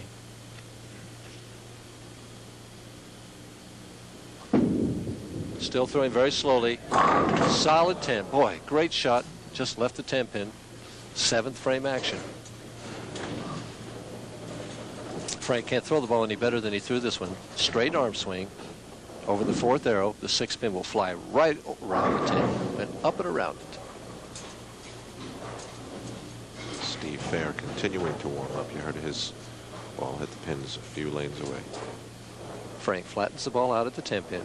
Still in the lead in this match. Needs to get himself together. Come on strong at the end of this match. And what was 25 is now a 10-pin deficit for Steve Cook.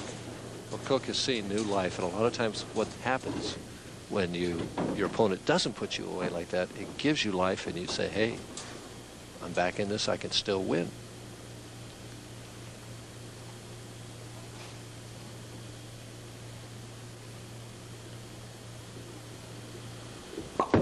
Back over his target.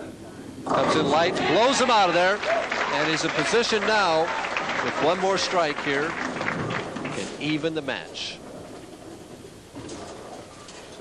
This one, he made the adjustment, went right over about the 11th board, swung out to about 7, came in light, and when Steve Cook's ball comes in light, those pins don't have a chance.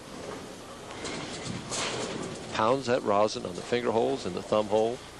Sure, a good grip. Now he'll wipe it off with a towel. Big shot right here for both players. 7th frame, going into the 8th.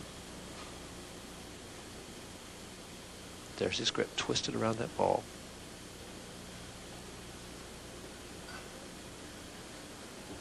Sends it out. A little high, and sets, gets the 10-pin out of there. We got an even match. Frank needs to get himself together here now.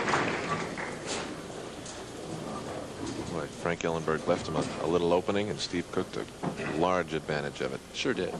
And it's so hard once you've been in the lead like that to regain it again, to regain that momentum. We see it in all sports when that momentum shifts back and forth. Once you lose it, it's hard to regain it. Frank says he still bowls with some soreness as a result of the operation to remove the disc in his back. A little more speed. Here it comes. Good shot. We're still even. Still an even match for Frank.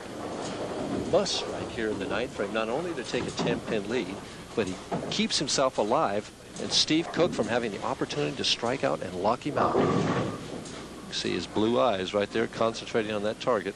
Follow through straight up, kind of short with that follow through, but the ball certainly a good result. The reason he was short with that follow through like that is because he's trying to throw the ball slower than he normally does. Big shot right here. And it's right there. Great shot by Ellenberg. 10 pins ahead. On his tough play, keeps himself alive. Frank knew that this ball was in the 1-3 pocket as soon as he let it go.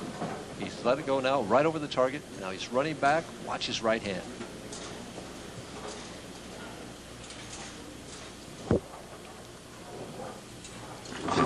Asking for a re-rack and getting it on lane 22. 10 pins in arrears can even the match with a strike here. Two very likable guys going at it here. Two very good bowlers, too. There are so many good bowlers on the PBA Tour. Pressure shot. Sends it out right over the target. Here it comes. Oh, great shot.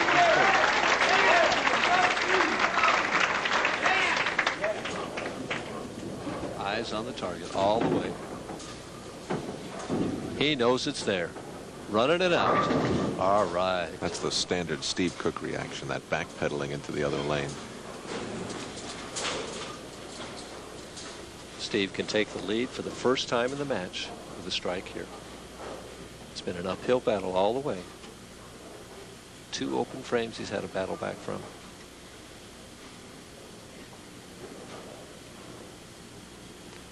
And Steve Cook is asking for a re-rack on this left lane, and he's had one already. The tournament director must come over and take a look at this.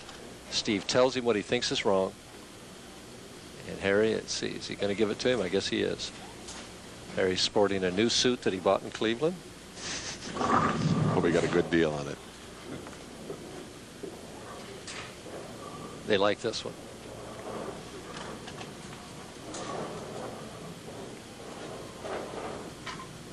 Steve, get himself ready. Frank just concentrating on what he has to do, fiddling with that rosin bag. Even match 1 frame.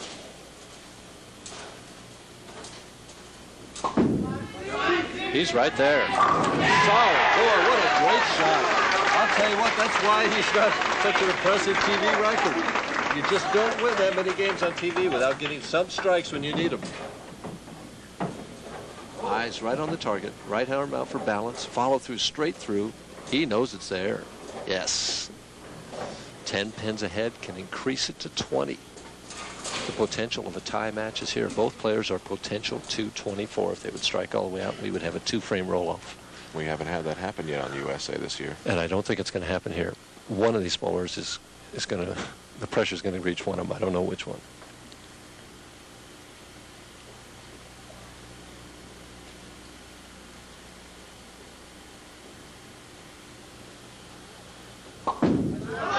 Out a little wider this time. Doesn't get back. Leaves the 3-5-6, and Ellenberg has a chance. He needs the first strike in the 10th and 8 pins to win. Frank, there's no way he can possibly know what Steve Cook has done. He has not picked up his head and looked at any of the television monitors. All he knows is the reaction of the crowd. He knows he didn't strike and that he has a chance. See, that's what he's thinking. I would want to know if he's got a split or something. Now he looks up. 2-11, Steve Cook finishes with. Frank Ellenberg now throws the most important shot all week, and he doesn't like the rack. To ask for a re-rack, and actually that one looked pretty good to me, Alan. See how this one looks when it comes up. I like the one he had before better. This one I don't like at all myself. It's funny, you know, you get paranoid out here, Alan. They all look the same to me. You can see a solid 10 pin on a perfectly good rack when you've left them out on nothing. Frank has to have this first strike.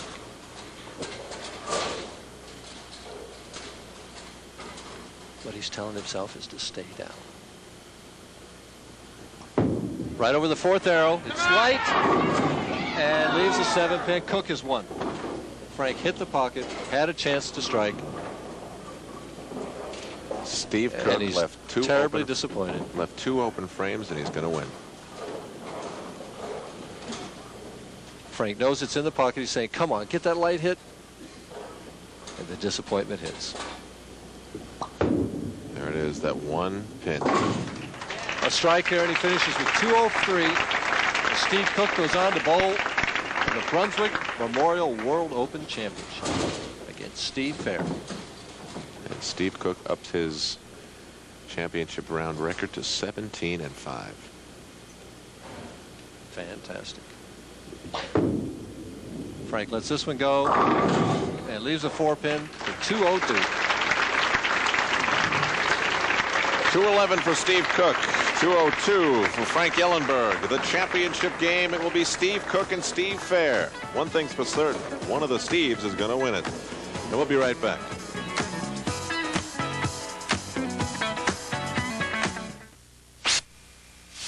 Whether you just turned 10 or just turned pro, there's a Brunswick ball built for you. And the weight you need, the colors you want, for pinpoint accuracy, explosive power. Built to take out pins like a charge of dynamite. That's Brunswick. Now get a $3 rebate from Brunswick on the new Crown Jewel, Brunswick's plastic powerhouse. It's a dynamite deal. Hailed for its development of quality international television features, USA's English Channel brings you powerful documentaries, spectacular stage presentations, and provocative original drama. On Saturday, December 4th, USA's English Channel unveils its new look and a new name, Ovation. The new English Channel, Ovation, premieres on the USA Cable Network Saturday, December 4th, following Brideshead Revisited at 9 p.m. Eastern, 6 Pacific. USA, the Great American Network, a 24-hour selection of fresh, exciting, and original programs. Around-the-clock entertainment with the best of everything TV has to offer. You'll find high-caliber television drama like the Emmy Award-winning Brideshead Revisited.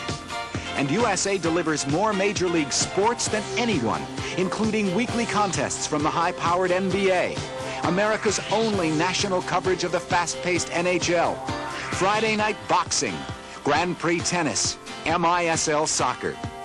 Plus in-depth information on today's most pressing issues, helpful hints to enrich your life, rock and roll for the discriminating, award-winning children's programs, and USA celebrates the arts with music and performances you'll never forget. Be a part of the Great American Network. Come see what TV can really be on the USA Cable Network.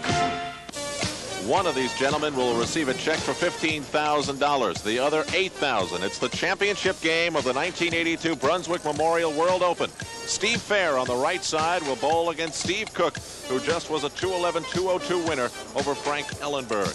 Now, when you talk about hot bowlers, you're certainly talking about this man.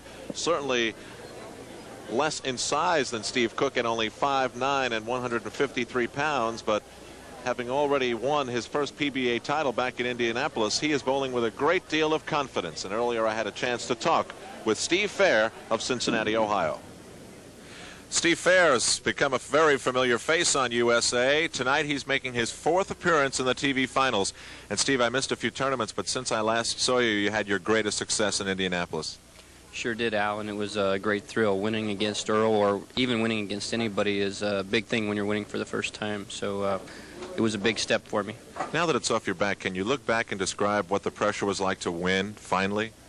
Well, there's just a great amount of pressure on you because you're thinking of the Firestone, you're thinking of your first win, you're thinking, you know, until you win that first tournament, you can't look forward to a second win, and that's why it's so important. What a great year it's been for you, Steve. You've had so many great successes, even though you had to wait to Indianapolis for your first PBA title. This is the 4th time you've been on USA, so that means a lot of great bowling for you in 1982. Can you sum up your feelings about the year so far?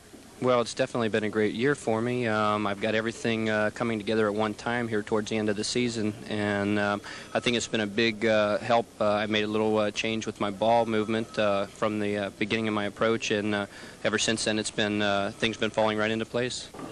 And here he is getting ready. Mike, what are you thinking in the championship game? The thoughts have to be completely different than in the other games, only because here you finally made it. And you have one player, Steve Cook, who's bowled 2 games getting here, and you have Steve Fair, who's only been sitting, waiting, watching, and tossing an occasional warm-up ball. Well, it's just you're coming into the match, and what you're concentrating on is to try and do your best for that one game to make the 12, hopefully 12 best shots that you can make in that one game. And if the pins fall down, then you win, and if they don't, then you probably won't win. So now that is a very strong statement, one of the strongest I've heard you make. Well, I was going to tell him out here that I was really going out on a limb this time and predict that somebody named Steve was going to win this tournament, but you stole that one from me.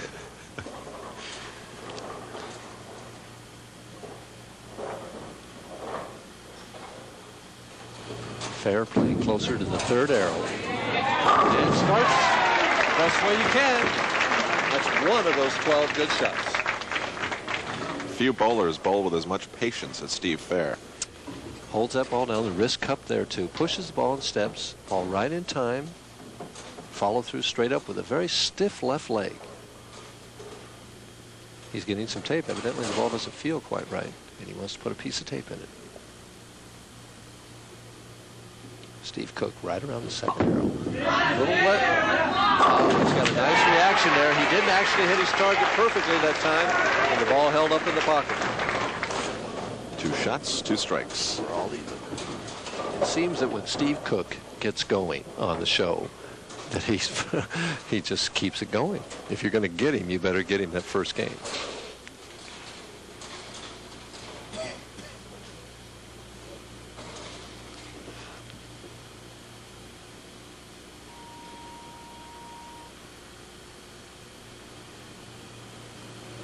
Cook can take a quick 10-pin lead here with a double.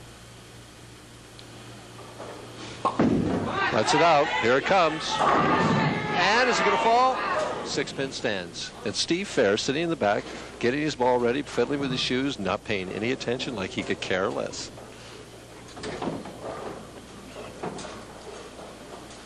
Cook ambles up to that line. Lets the ball out. A little short.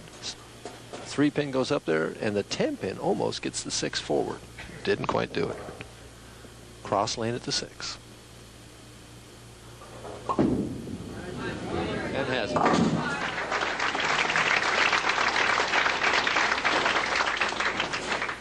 Interesting that all the bowlers today have chosen to finish on lane 22. They all seem to like lane 22 better than lane 21. There's Nancy Fair, nervously watching, anticipating their 2nd child. And hopefully anticipating a 2nd win for Steve Fair. Right over the 3rd arrow. It's in the pocket and opens the can. That's interesting. That ball didn't quite finish and yet got the strike. If it had finished a little more, he probably would have left the 10-pin.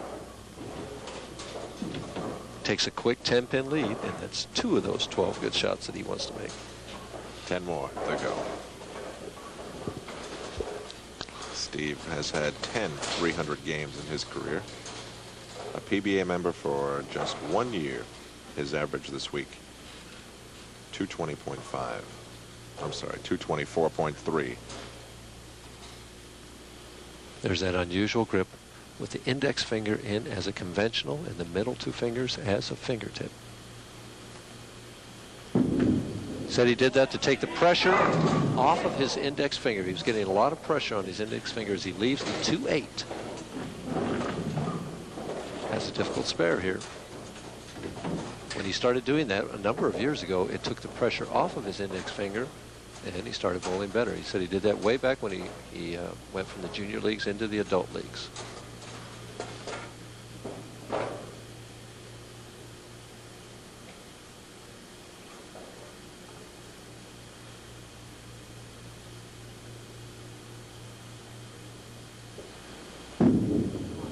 At the 2-8, has it perfectly.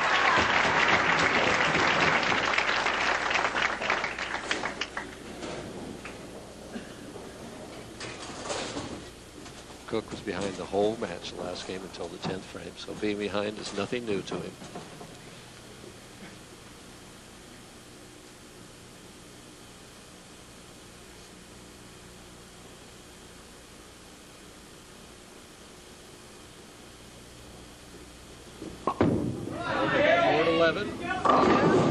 cuts with the pins. He must have softened up on the speed.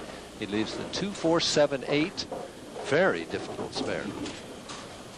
Ball hit the target. It just had to be easier on the speed here. What do they call this spare, Mike? Difficult is what they call it. Ball charges right through, cuts right through there.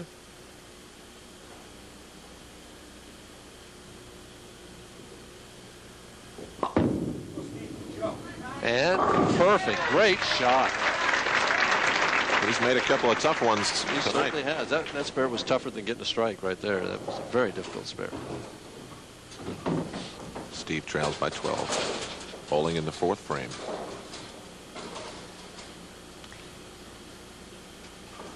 There's Steve Fair watching, looking on, blowing on his hand, not paying any attention to Mr. Cook.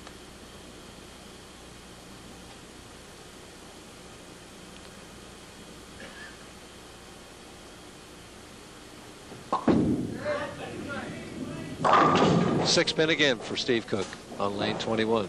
And suddenly the pins are just not falling over for him. Although he was behind the whole match last game, had 84 in the 5th and got 200 out of it. He's going to have to go some to catch Steve Fair. He's falling further and further behind. Should have no trouble with the 6 pin here.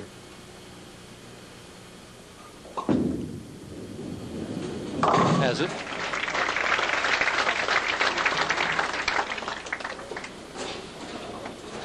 Steve Fair up on lane 22.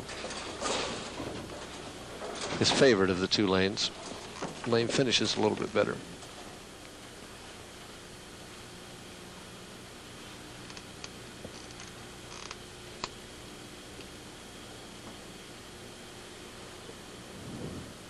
Four steps. He's a little left to target, right through the heart of the pins. Breaks it up, leaves the 610. He was aiming at board 15. That ball hit at least board 17. He missed by at least 2 boards that time. See if we can see what went wrong here. Pushes in a little bit and just turned the ball early. It's just left of target. It's fortunate he didn't get a split.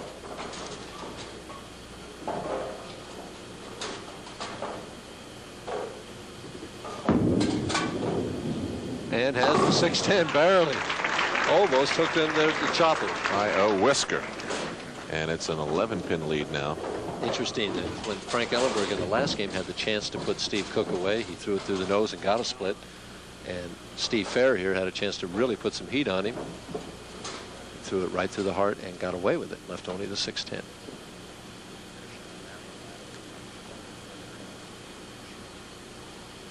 There's the greatest woman bowler of all time, Marion Landwig. 9 times voted Women Bowler of the Year. This tournament dedicated to her.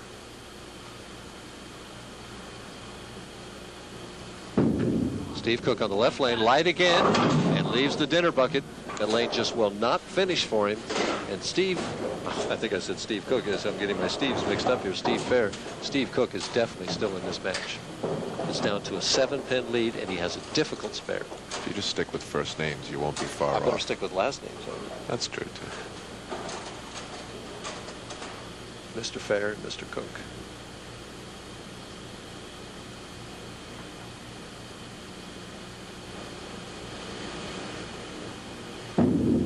Cross lane at the dinner bucket and has a nice conversion. Well, Steve Fair converts it and has given himself a 7-pin lead. We're midway through the championship game here at the Brunswick Northern Bowl in Glendale Heights, Illinois. More on USA after this.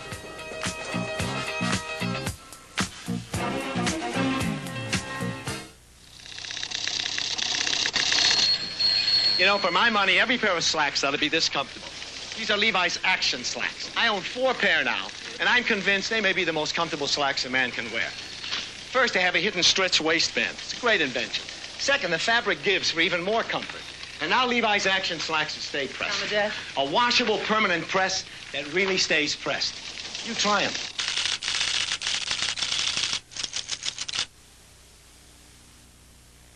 $250,000. The second annual High Roller Tournament is bigger and better than ever. Come to the Showboat Lanes in Las Vegas on July 4th, 1983. Bowl and scratch single match game eliminations. Win 11 games and become $250,000 richer. This year, all PBA members are not eligible. The High Roller Tournament is sanctioned by the American Bowling Congress. Cash in more than once from the huge High Roller special prizes. The field is limited, so don't be shut out. Call toll-free 800-257-6179. Here's to good friends. Tonight is kind of special. Congratulations, you coached a pretty mean game. Well, I had a pretty good teacher. Did I teach you the part about the winning coach buying the Lowenbrow? You got it.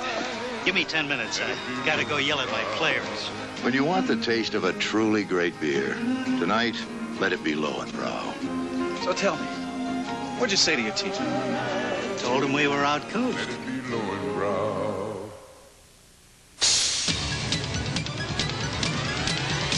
Tough Chevy trucks are taking charge. America's hottest selling new size pickup, Chevy S10, is now available in 2 new models, S10 Maxi Cab and S10 Blazer. Taking charge with the Instatrack 4-wheel drive system. Shift from freewheeling 2-wheel drive to 4-wheel drive high and back at any speed. Try that with Datsun or Toyota. Chevy S10. There's never been a lineup of trucks like it before. Tough Chevy trucks are taking charge. Continuing with the PBA on USA, a quick reminder of the winner of the Chevrolet USA Point List Award. Wayne Webb will receive the use of an S10 truck for 1 year. Chevrolet S10. There's never been a truck like it before. And on to Steve Cook, trailing by 7 pins. And as you mentioned before, Mike, trailing is not a problem for him. Doesn't seem to be. And while we were away, Steve Fair took his ball and very meticulously cut 3 pieces of tape, put one in each finger hole, split another one, and put the portion of that in the thumb hole, and then carved the thumb hole out just a little bit.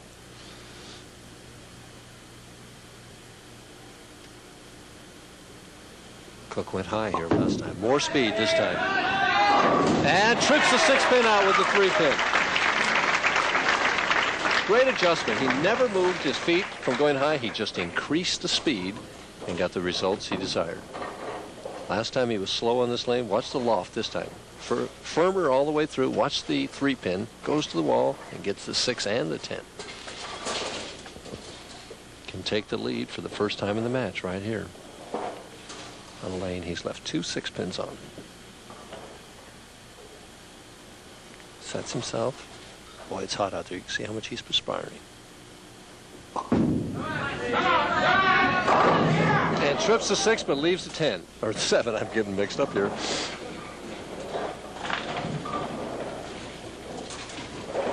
Again, it just looked like his speed was just a hair soft on that particular shot, and the ball ran just a little bit high for him.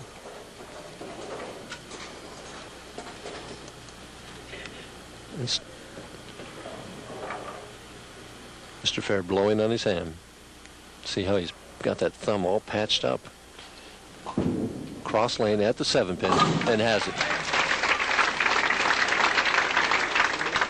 Well, we really have a struggle going on where the bowlers were really making super shots the first 2 or 3 games. Here we have just a give and take situation, and it's a real struggle. It's like the first one who makes that big mistake is going to be the loser.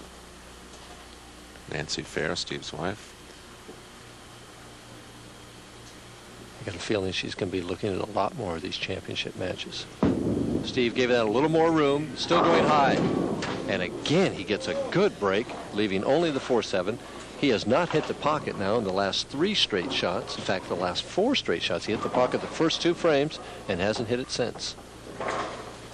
He's just a little too direct with this one. He doesn't give it the room he wants to.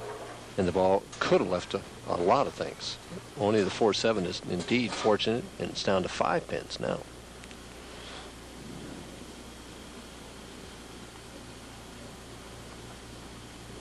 Cross lane at the 4-7. Has the spare. And goes to the left lane here now that he can't get up on. He's going high on the right lane and light on the left lane. But you remember, he didn't bowl that well. Well, you weren't there, but he didn't bowl that well to beat Earl Anthony to win his first title. He bowled 184 and won the title. Earl bowled 183. He bowled well, and I don't mean to take anything away from his performance. It was a very tough lane condition for both of them. But he didn't shoot a big score, and he still won. Steve Cook now trailing by 5 pins. Looking away, probably looking over at the monitor. I think you're right. A little more direct and solid in the pocket. Didn't give it not enough room or any room. Well, left lane holds. After 4 straight out of the pocket, Fair finally gets back in. Steve's carry percentage is 100% in this game. That was left of the third arrow, and the ball just holds all the way into the pocket. Steve Cook working on a spare, heading for the 7th frame, trailing by 5 pins.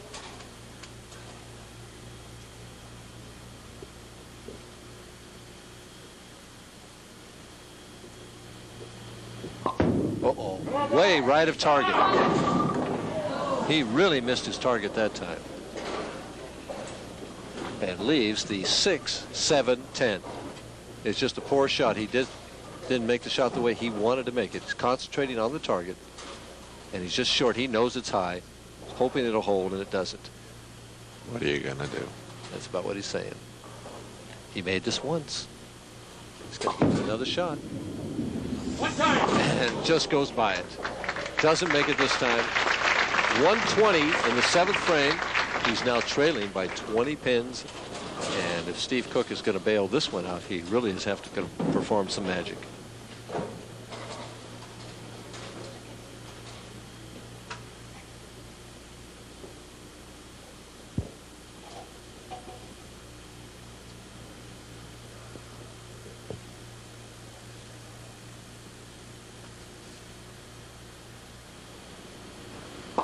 Left lane. He must get something going here. And does. Great shot. Moved in just a little bit more. Still alive if Steve Fair doesn't double here. He moves in a little more speed. Good loft. Can't throw it any better. 9 pin, almost one to stand. See if Steve Fair makes any kind of adjustment on this right line. He's gone high the last 2 times. Both times I think he's just missed his target. He hasn't thrown the ball as he wanted to throw it. There's that unusual grip and the wrist cupped underneath it, as so many bowlers seem to do today. Gives this one more room. It's in the pocket and hits the 7 pin late the ball. When things are going your way, they're going your way. Puts him up by 30 pins. In reality, that was about a second, but to Steve Fair, that probably seemed like a lot longer than that. Right, it comes in light here, and the 5 pin barely falls, hits that other pin, and rolls into the 7. He's up by 30 pins right now. One more puts him in a commanding position and really puts the pressure on Steve Cook, as if it isn't already.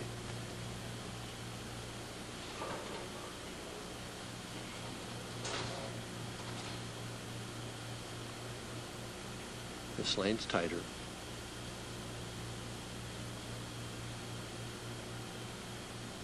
Tremendous concentration. He's right there and gets the 10 pin out of there. And right now, Steve Cook is faced with the task of having to strike out to make Steve Fair mark. As Steve throws in the 9th frame, he knows it's there. He's running it out. And okay. That's a big reaction for Steve. That's a big reaction for Steve Fair. Steve Cook has got to strike here to have any chance at all. He knows it. Moved in more on that lane. That's the shot he's made. He's been moving in all along. He was playing out around the 2nd arrow, and now he's in closer to the 3rd arrow. Evidently that lane is breaking down or hooking more as the match went on. And he wants a re-rack on the left lane. Steve Cook is still potential 210 if he would strike all the way out. Steve Fair is going at an even 220 pace. If Steve Cook would strike all the way out, he would force Steve Fair to mark to win the Brunswick Memorial World Open. Steve just looks like he could care less right at this point. Not paying much attention, but he's watching. He's watching Cook. Here's Cook, and is it right there? Woo. I'll tell you what, he's something even in defeat if he gets defeated. He may not be defeated yet. He's got 2 more chances. He knows he has to have this one to have any chance. And it's there. Is it going to carry? Yeah. Don't get too excited about that because he has to have one more. And he wants another re-rack. Harry Golden, tournament director, back out. Takes a look at it. Evidently he's agreeing with him because he's giving it to him.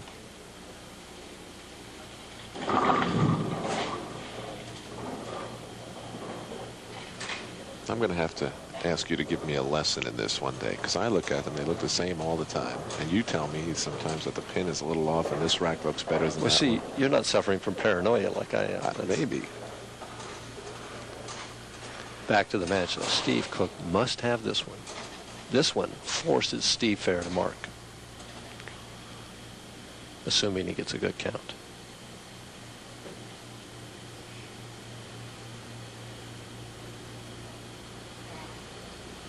Maybe kind of moaned in the back. He's a little high, and all Steve Fair has to do is show up for that 10th frame. He got soft with that shot, Alan. He just eased up on the speed. The ball went over the target. It's just the speed was a little soft. He's going to finish with 196. And Steve Fair just needs to keep the ball on the lane, and he's going to win his second PBA title.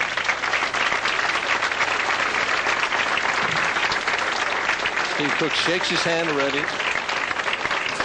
Assumes that he has lost. Well, he won 2 and lost the big one. It'll be $15,000 to this man, $8,000 to Steve Cook. Interesting. He's standing in the exact same place he has been. If I were bowling, I'd be back about 6 inches on the approach. But it's on the lane. He's a winner. That's it. Snaps him out of there.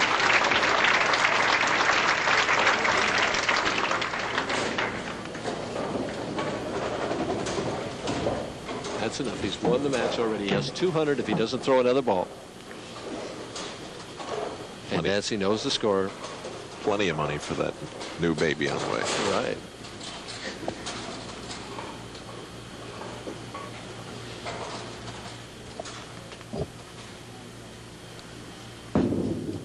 There's the ball he's been looking for. Blows up 5 into the 7.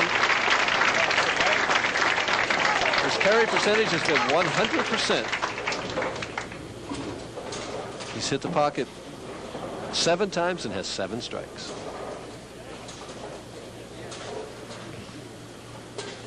There's Steve. He knows the score, and he's going to be back bowling for that title many, many more times again. Right over the third arm. Perfect shot. Most relaxed shot he's thrown all week. 240 for Steve Fair. And in the end, it wasn't even close. 44-pin victory for Steve Fair. We'll be back for the trophy and check presentation after this.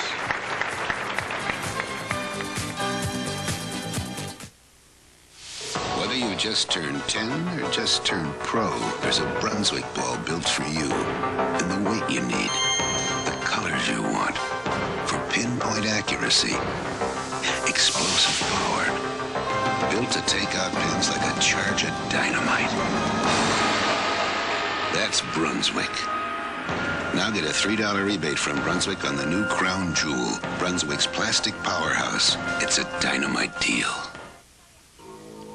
Immaculate, spotless, clean as a whistle. But let's move closer, 7,000 times closer into the carburetor where we see dirt. Dirt like this could impede your car's performance. Fortunately, you can wash dirt away before it accumulates with mobile detergent gasoline. It treats dirt like dirt.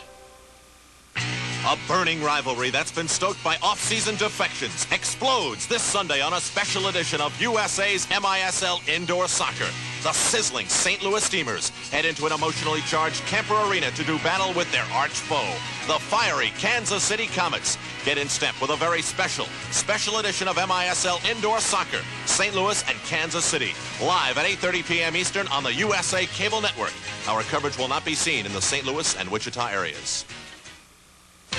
These Bruins are ready to start scratching and clawing in hopes of a national championship. This Friday on the premiere of USA's College Basketball 83. Pac-10 power UCLA roars into Salt Lake City, taking on the inexperienced but dangerous Cougars from Brigham Young. Soar with the premiere of USA's College Basketball 83. UCLA and Brigham Young, live at 9:30 p.m. Eastern, 6:30 p.m. Pacific on USA, November 26th. A couple of weeks ago, Steve Fair won his first PBA title in Indianapolis, and now he has two. Congratulations, Steve. Thank you very much, Al. It's a great moment in my life, and you know, it's just a dream come true. I would like to thank everybody at Brunswick. They've been great for us for many years, and everyone here at Brunswick Northern's been great all week, and thank you. Here to present the trophy is Mr. Jim Buick, the president of the Brunswick Recreation Centers Division. Mr. Buick. Steve, it was a great game, a very substantial score. We have a substantial-sized trophy here, and if you're strong enough to hang on to it, I'll be happy to give it to you. It's almost as big as you are, Steve. And now Mr. Aaron Deskins, the president of the Brunswick Division, with something a little bit lighter, but definitely very heavy. Steve, it's my pleasure to present to you on behalf of Brunswick the check for the first prize of the Brunswick Memorial World Open and $15,000. Congratulations to you. And along with this check, to the winner goes a scholarship for $1,000 in your name for the college of your choice. Very good. Thank you very much. For Marion Ladewig, who this tournament was dedicated to, Nancy Fair, Mike Durbin, I'm Al Troutwig. Thank everybody here, and thank you for watching on the USA Network. We'll see you next time. Good night, everybody. The Brunswick Memorial World Open on USA has been brought to you in part by Chevrolet. Chevrolet is USA 1, and USA 1 is taking charge. By light beer from Miller, everything you've always wanted in a beer, and less. By Mobile Detergent Gasoline, it treats dirt like dirt. And by Levi's Menswear, makers of Levi's Action Slacks.